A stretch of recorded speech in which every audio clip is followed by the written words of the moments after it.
Nilalagyan ko lang po ng Ensure para po tumibay ang kanyang resistensya.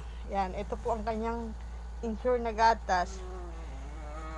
Siya rin po ay may kailangang gamot na iniinom niya isang beses sa isang araw para po hindi siya mag-seizure. Yan po, Lamictal.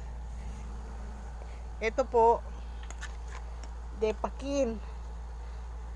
20 ml po siya per day. Ito naman po ang vitamins niya na pinaiinom ko po sa kanya para hindi po siya magkasakit, lalo na po ngayong panahon ng COVID.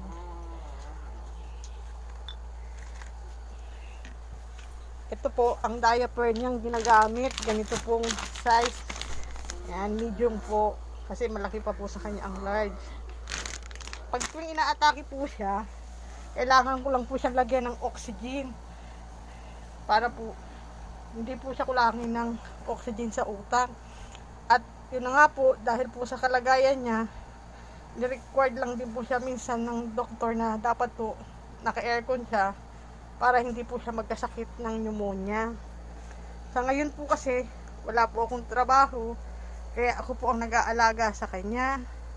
Dahil nga po sa sitwasyon namin mag-iina na pinabayaan din po siya ng ama niya, kaya eto po, nagsisikap po akong maibigay po ang lahat ng pangangailangan niya. Hindi ko naman ho maiwan dahil wala po akong ibang maasahan. Ang nanay ko ho kasi 80 years old na po siya. Kaya wala rin po akong ibang ang bunsong kapatid niya po kasi 12 years old na babae po. Hindi rin naman din po kaya ng anak ko na buhatin siya o bantayan. Kaya wala po, ako lang mag-isa po ang nag-iisip para po sa kalagayan ng anak ko.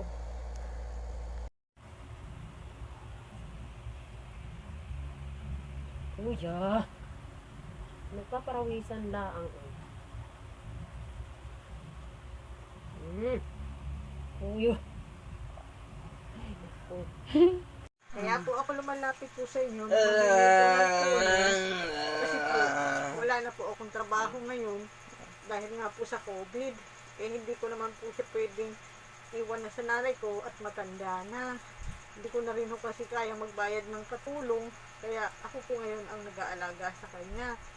Ang aking pong iniisip kasi ngayon, hindi ko po alam kung saan ko po kukunin ang mga kailangan po niyang gamot, oxygen, insure.